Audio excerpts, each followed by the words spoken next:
ಕೀರ್ತನೆಗಳು 51ನೇ ಅಧ್ಯಾಯ 2ನೇ ವಾಕ್ಯ. ನನ್ನ ಪಾಪವನ್ನು ಸಂಪೂರ್ಣವಾಗಿ ತೊಳೆದು ಬಿಡು, ನನ್ನ ದೋಷವನ್ನು ಪರಿಹರಿಸಿ ನನ್ನನ್ನು ಶುದ್ಧಿಗೊಳಿಸು. ಪ್ರೀತಿಯ ದೇವರ ಮಕ್ಕಳೇ, ಇಂದು ರಾತ್ರಿ ನಮ್ಮ ಎಲ್ಲ ಪಾಪಗಳನ್ನು ಯೇಸುವಿನ ಬಳಿ ಒಪ್ಪಿಕೊಂಡು ಪಶ್ಚಾತ್ತಾಪದ ಕಣ್ಣೀರಿನಿಂದ ಪ್ರಾರ್ಥಿಸೋಣ. ನಮ್ಮ ಪಾಪವನ್ನು ಮತ್ತು ದೋಷವನ್ನು ಸಂಪೂರ್ಣವಾಗಿ ತೊಳೆದು ಪರಿಹರಿಸಿ ತನ್ನ ಅತಿ ಅಮೂಲ್ಯವಾದ ರಕ್ತದಿಂದ ಶುದ್ಧಿಗೊಳಿಸಿರಿ ಅಪ್ಪ ಎಂದು ಬೇಡೋಣ. ಪ್ರಿಯರೇ, ದಿನನಿತ್ಯ ನಾನು ಇಷ್ಟು ಪ್ರಾರ್ಥಿಸುತ್ತೇನೆ, ಆದರೆ ನನ್ನ ಜೀವನದಲ್ಲಿ ಯಾವುದು ಒಳ್ಳೆಯ ಕಾರ್ಯ ನಡೆಯಲಿಲ್ಲ ಎಂದು ಹೇಳಿ ಸೋತು ಹೋಗಿದ್ದೀರಾ? ಸೋತು ಹೋಗದಿರಿ. ಯಾಕೆಂದರೆ ಕರ್ತನು ಇಂದು ನಿಮ್ಮನ್ನು ನೋಡಿ, ನನ್ನ ಮಗನೇ, ನನ್ನ ಮಗಳೇ, ಸದ್ಯದ ಪರಿಸ್ಥಿತಿಯ ಬಗ್ಗೆ ಚಿಂತಿಸಬೇಡ, ಭಯಪಡಬೇಡ, ನಿನಗೆ ನಾನು ಇದ್ದೇನೆ ಎಂದು ಹೇಳಿ ನಿಮಗೆ ವಾಗ್ದಾನ ಮಾಡುತ್ತಾರೆ. ನನ್ನ ಪ್ರಿಯರೇ, ನಮ್ಮ ವಿರೋಧಿಯಾದ ದುಷ್ಟ ಸೈತಾನನು ನಿಮ್ಮನ್ನು ಹೆದರಿಸಿ ನೀವು ಸೋತು ಹೋಗುವ ಹಾಗೆ ನಿಮಗೆ ವಿರುದ್ಧವಾಗಿ, ನಿಮ್ಮ ಕುಟುಂಬಕ್ಕೆ ವಿರುದ್ಧವಾಗಿ, ನಿಮ್ಮ ಸುತ್ತಲೂ ಇರುವ ಮನುಷ್ಯರನ್ನು ಎಬ್ಬಿಸುವನು. ನಿಮ್ಮ ವ್ಯಾಪಾರಕ್ಕೆ ವಿರೋಧವಾಗಿ, ನಿಮ್ಮ ಕೆಲಸಕ್ಕೆ ವಿರೋಧವಾಗಿ, ನಿಮ್ಮ ಕುಟುಂಬದ ಜೀವಿತದಲ್ಲಿ ನಿಮ್ಮ ಸೇವೆಗೆ ವಿರೋಧವಾಗಿ, ನಿಮ್ಮೊಂದಿಗೆ ಕೆಲಸ ಮಾಡುವ ಸಕಲ ಪರಪುರುಷರನ್ನು ಅಥವಾ ಅಧಿಕಾರದಲ್ಲಿರುವವರನ್ನು ಅಥವಾ ಪಕ್ಕದ ಮನೆಯವರನ್ನು, ಇಲ್ಲ ನಮ್ಮ ಕುಟುಂಬದಲ್ಲಿರುವವರನ್ನೇ ಎಬ್ಬಿಸಿ ನಿಮ್ಮನ್ನು ದುರ್ಬಲಪಡಿಸಿ ಸೋತು ಹೋಗುವಂತೆ ಮಾಡಲು ಎಲ್ಲಾ ಪ್ರಯತ್ನಗಳನ್ನು ಮಾಡುವನು. ಆದರೆ ಯಾವುದಕ್ಕೂ ಹೆದರಬೇಡಿರಿ. ಕರ್ತನು ನಿಮ್ಮನ್ನು ಸೋತು ಹೋಗಲು ಬಿಡುವುದಿಲ್ಲ.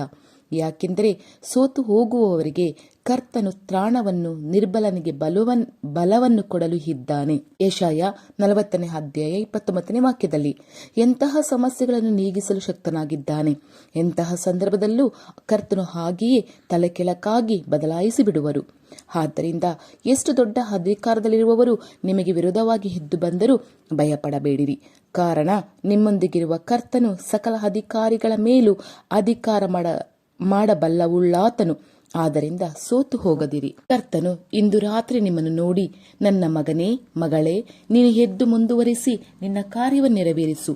ನಿನ್ನನ್ನು ವಿರೋಧಿಸುವವರಿಗೆ, ಎದುರಿಸುವವರಿಗೂ ನಿನ್ನನ್ನು ನಾಶ ಮಾಡಿ ಬಿಡುವೆನು ಎಂದು ಹೇಳುವವರು ತಾವಾಗಿಯೇ ನಾಶವಾಗಿ ಹೋಗುವರು. ಸೋತವನಿಗೆ ತ್ರಾಣವನ್ನು, ನಿರ್ಬಲನಿಗೆ ಬಹುಬಲವನ್ನು ಕೊಡುವ ಕರ್ತನಾದ ನಾನು ನಿನಗೆ ಇದ್ದೇನೆ ಎಂದು ಹೇಳುತ್ತಾರೆ. ಆದ್ದರಿಂದ ಸೋತು ಹೋಗದಿರಿ. ನನ್ನ ಪ್ರಿಯರೇ, ನಾವು ಒಂಟಿಯಾಗಿ ಇರುವಾಗ ನಮ್ಮನ್ನು ಅರ್ಥ ಮಾಡಿಕೊಳ್ಳಲು, ನಮ್ಮನ್ನು ನಿಜವಾಗಿ ಪ್ರೀತಿಸಲು, ನಮಗೆ ಸಹಾಯ ಮಾಡಲು ಯಾರೂ ಇಲ್ಲದಾಗ ನಮ್ಮಲ್ಲಿ ಬೇಸರ ಬಂದು ಮನಸ್ಸು ಸೋತವರಾಗಿ ಇರುತ್ತೇವೆ. ಇಂದು ನೀವು ಅಂತಹ ಸ್ಥಿತಿಯಲ್ಲಿ ಸೋತು ಹೋಗಿ ಇರುವಿರಾ? ಕರ್ತನು ನಿಮ್ಮನ್ನು ನೋಡಿಯೇ, ನನ್ನ ಮಗನೇ, ಮಗಳೇ, ನೀನು ಯಾವುದನ್ನು ಕುರಿತು ಭಯಪಡಬೇಡ, ಯಾವ ಸಂದರ್ಭವನ್ನು ನೋಡಿಯೂ ಸೋತು ಹೋಗಬೇಡ. ಸೋತವನಿಗೆ ತ್ರಾಣವನ್ನು ಕೊಡುವ ಕರ್ತನಾದ ನಾನು ನಿನ್ನನ್ನು ಹುಡುಕಿಕೊಂಡು ಬಂದಿದ್ದೇನೆ. ನೀನು ಒಂಟಿಯಾಗಿ ಇಲ್ಲ, ನಿನ್ನೊಂದಿಗೆ ನಾನು ಇದ್ದೇನೆ ಎಂಬುದನ್ನು ನೀನು ಅರಿತುಕೋ ಎಂದು ಹೇಳುತ್ತಾರೆ. ಮಾತ್ರವಲ್ಲ, ನಿನ್ನೊಂದಿಗೆ ಇದ್ದು ನಿನ್ನನ್ನು ನಡೆಸಲು ನಾನು ಶಿಲುಬೆಯನ್ನು ಹೊತ್ತೆನು. ನಿನ್ನ ನಿಂದನೆಯನ್ನು, ಅವಮಾನಗಳನ್ನು ನಾನು ಶಿಲುಬೆಯಲ್ಲಿ ಹೊತ್ತು ಕೈಬಿಡಲ್ಪಟ್ಟ ನಿನ್ನ ಸ್ಥಿತಿಯನ್ನು ನೆನೆಸಿ ನಾನು ಚಿಂತಿಸುತ್ತೀಯಲ್ಲವೇ? ನಾನು ನಿನಗಾಗಿ ಕೈ ಬಿಡಲ್ಪಟ್ಟ ಸ್ಥಿತಿಯಲ್ಲಿ ಶಿಲುಬೆಯಲ್ಲಿ ತೂಗಿದೆನು. ಆ ಕಷ್ಟಗಳನ್ನೆಲ್ಲ ನಾನು ನಿನಗಾಗಿ ಸಹಿಸಿದೆನು. ಸೋತು ಹೋಗಿರುವ ನಿನಗೆ ಸಹಾಯವಾಗಿ ನಿಂತು ಬಲಪಡಿಸಲು ಇಂದು ನಾನು ನಿನ್ನನ್ನು ಹುಡುಕಿ ಬಂದಿದ್ದೇನೆ. ನಿನಗೆ ನಾನು ನೀಡಿದ ವಾಗ್ದಾನವನ್ನು ತಕ್ಕ ಸಮಯದಲ್ಲಿ ನೆರವೇರಿಸುವೆನು. ಆದ್ದರಿಂದ ಚಿಂತಿಸಬೇಡಿರಿ. ನೀವು ಒಂಟಿಯಾಗಿಲ್ಲ, ಯೇಸು ಕ್ರಿಸ್ತನು ನಿಮ್ಮೊಂದಿಗೆ ಇದ್ದಾರೆ. ನೀವು ನಿರೀಕ್ಷಿಸುವ ಕಾರ್ಯಗಳು ನೆರವೇರುತ್ತವೆ. ಕರ್ತನು ನಿಮ್ಮನ್ನು ಬಲಪಡಿಸಿ ಅದ್ಭುತವಾಗಿ ನಡೆಸುವರು. ನಂಬಿಕೆ ಇಡಿಯಿರಿ. ಪ್ರೀತಿಯ ದೇವರ ಮಕ್ಕಳೇ, ಇವತ್ತು ಮತ್ತು ನಾಳೆ ಈ ಒಂದು ವರ್ಷದ 2023ನೇ ವರ್ಷದ ಕೊನೆಯ ದಿನವಾಗಿದೆ. ಆದ್ದರಿಂದ ನಾವು ಈ 2 ದಿನಗಳಲ್ಲಿ ನಮ್ಮನ್ನೇ ನಾವು ಪೂರ್ತಿಯಾಗಿ ದೇವರಲ್ಲಿ ಸಮರ್ಪಿಸಿ ನಮ್ಮ ತಪ್ಪುಗಳನ್ನೆಲ್ಲ ಒಪ್ಪಿಸಿಕೊಟ್ಟು, ಕೀರ್ತನೆ 51ನೇ ಅಧ್ಯಾಯ 2ನೇ ವಾಕ್ಯದಲ್ಲಿ ಹೇಳಿದ ಪ್ರಕಾರ, ನನ್ನ ಪಾಪವನ್ನು ಸಂಪೂರ್ಣವಾಗಿ ತೊಳೆದು ಬಿಡು, ನನ್ನ ದೋಷವನ್ನು ಪರಿಹರಿಸಿ ನನ್ನನ್ನು ಶುದ್ಧಿಗೊಳಿಸು ತಂದೆಯೇ ಎಂದು ಅವರಲ್ಲಿ ಕಣ್ಣೀರಾಕಿ ಮೊಣಕಾಲು ಊರಿ ನಮ್ಮ ತಂದೆಯ ದೇವರ ಬಳಿಯಲ್ಲಿ ಪ್ರಾರ್ಥಿಸೋಣ. ಪ್ರೀತಿಯ ದೇವರ ಮಕ್ಕಳೇ, ಅವರು ನಮ್ಮ ಪಾಪಗಳನ್ನೆಲ್ಲ ಕ್ಷಮಿಸಿದರೆ ನಾವು ಬಲವಾಗಿ, ತ್ರಾಣವಾಗಿ ಇರುವ ರೀತಿ ಅವರು ಮಾಡುತ್ತಾರೆ. ಪ್ರೀತಿಯ ದೇವರ ಮಕ್ಕಳೇ, ಇಂದು ರಾತ್ರಿ ದೇವರ ಬಳಿಯಲ್ಲಿ ಪ್ರಾರ್ಥಿಸೋಣ. ಮೊಣಕಾಲೂರುಣವೇ, ಒಳ್ಳೆಯ ತಂದೆಯೇ, ಸೋತವನಿಗೆ ತ್ರಾಣವನ್ನು, ನಿರ್ಬಲನಿಗೆ ಬಹುಬಲವನ್ನು ನೀಡುವ ವಾಗ್ದಾನವನ್ನು ನೆರವೇರಿಸುವವನು ಎಂಬ ನಿನ್ನ ವಾಕ್ಯಕ್ಕಾಗಿ ನಿಮಗೆ ಸ್ತೋತ್ರ.